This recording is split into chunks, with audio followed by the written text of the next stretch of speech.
Welcome everyone to another review in the Asian Film Marathon, and this time we're looking at a film by a very well-known Japanese director, Yasujiro Ozu, and this marks my second and third Ozu film, the first being Tokyo Story, which is his most well-known film, and already I can see some of the themes that he explores in Late Spring and The Only Son, which is included in this BFI release. So let's dig into this review of the BFI release of Late Spring.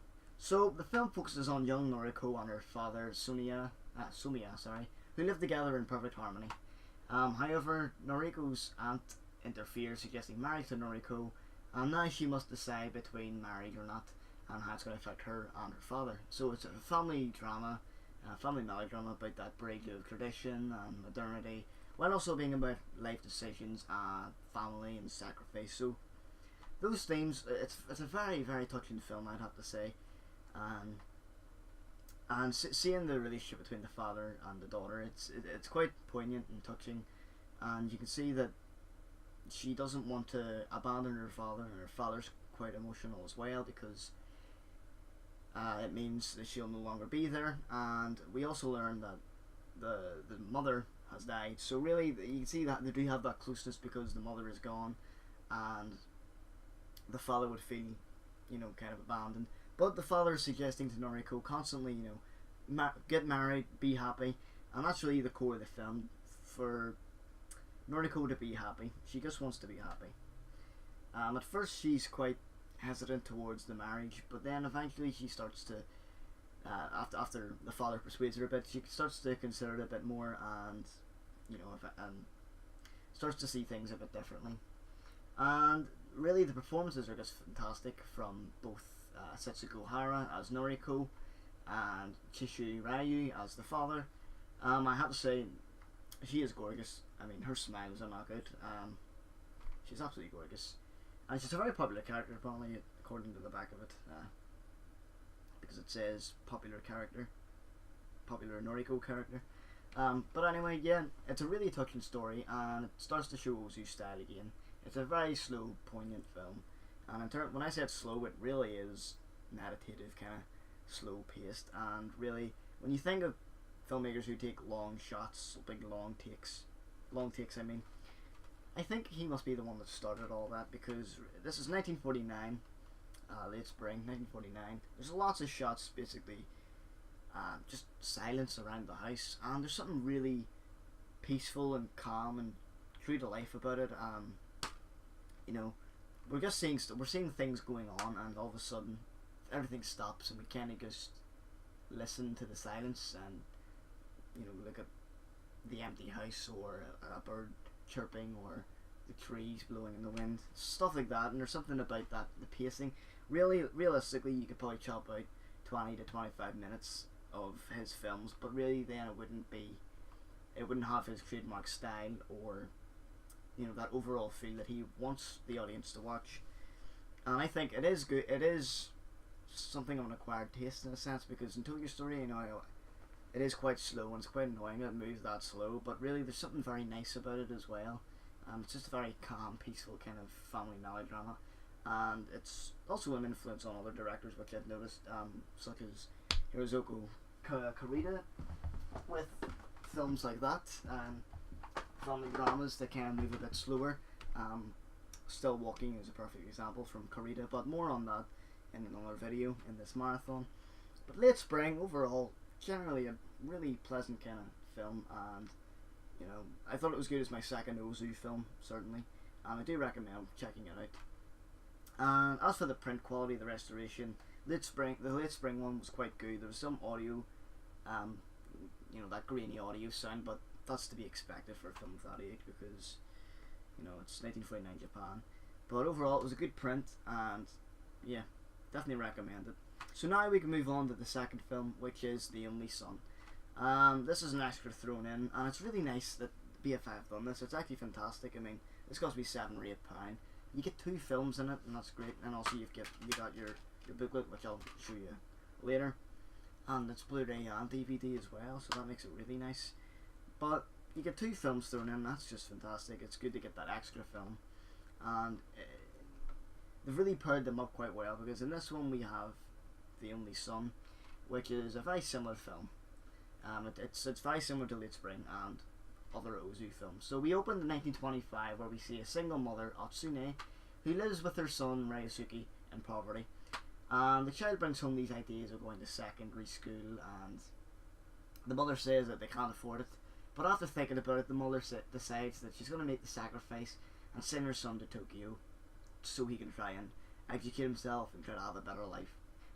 So we shift many years later in the future when Ryosuke has grown up, at the age of 26, 27, but he isn't doing as well as his mother had hoped, and as much as Ryosuke hoped. He is a night teacher, and he isn't exactly very well paid. He lives quite modestly, and you would argue that he struggles. He's in poverty as well, just like his mother. And the film really explores the mother-son relationship between those two, and also the passing of time, because there's a long gap between the mother and the son from when they actually see each other. There's a real contrast and similarity with Lit Spring, and it is an excellent double bill or pair with this, because Lit Spring it explores that that father-daughter relationship, and here it's mother-son. So there's that real swap over there in the themes explored, and The Only Son is Yasujiro Ozu's first sound film, which is quite late. 1936 is when he decided to do his first sound film, and it's a great one. It is a great one, and it's a really poignant story of love, hardship, and family, and I think it must be one of the first of its kind to really show that kind of era, the Japanese Depression era, as it's called. But the relationship between the two, it's really emotional, and the way it's shot sometimes as well. You have the cuts between, you know, the expressions of the mother and the expressions of the son very early on. You know, it's the cuts, you know, the character's centered in the frame, and then we cut back to the reverse shot. You know, most filmmakers now, whenever you do like a dialogue scene, you do the reverse shots, and you always have them on one side of the screen, like I am now, and then you cut to the one on the other side of the screen. But here, it's just in the center of the frame, and there's something very neat looking about it, and it gives you just a really straight look at the characters and what's going on. That's another thing with Ozu's style, because I've already noticed that with his style, is the camera just sits. It's a complete comparison to, you know, a Japanese director such as Kurosawa, where the camera's swooping all over the place. He just sets the camera there and films, and it's very static, but it needs to be static for the stories he's telling, because it's, you know, family melodramas or, you know, general dramas like that, and it needs it, and it works very well. And again, The Only Son is very peaceful and has those shots similar to the Late Spring. And there's literally a shot that lasts about 1 minute, and it's just silence at night time, and it feels longer, but there's something very tranquil about it, and it also kind of makes you digest everything that you've seen. I've noticed, you know, you've also got that similarity, because there's always a dead family member in Tokyo Story. You know, the premise of it is one of the family members have died, and that gets everyone together. In Late Spring, the mother's dead. In The Only Son, I believe the father's dead. Either that or he's just not mentioned at all, or he left. No, I'm pretty sure he died, yes. But, you know, there's something about that, and apparently it's quite autobiographical according to the little booklet in here as well.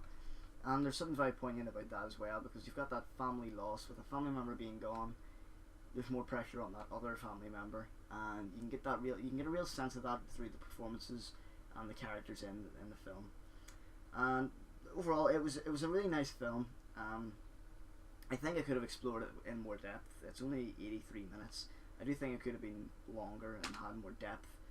I think the print kind of brought it down for me a little bit too. But that's not to say it's not a good film at all. The print was pretty bad, and you can understand why, because it's 1936, and I don't think, you know, Japan at this point were thinking, let's preserve these films because they're going to be culturally significant years later.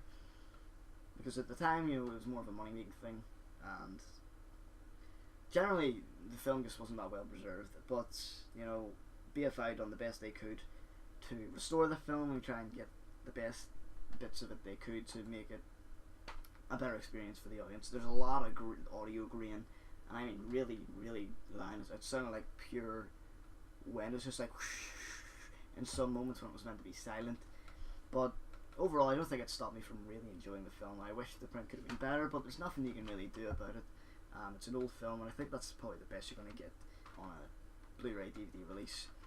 And in terms of special features, that's it. There's no actual special features other than the booklet, but this is a great addition, I have to say.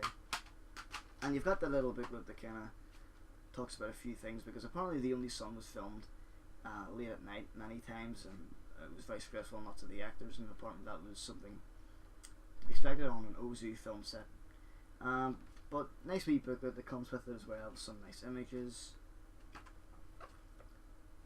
Love all that stuff.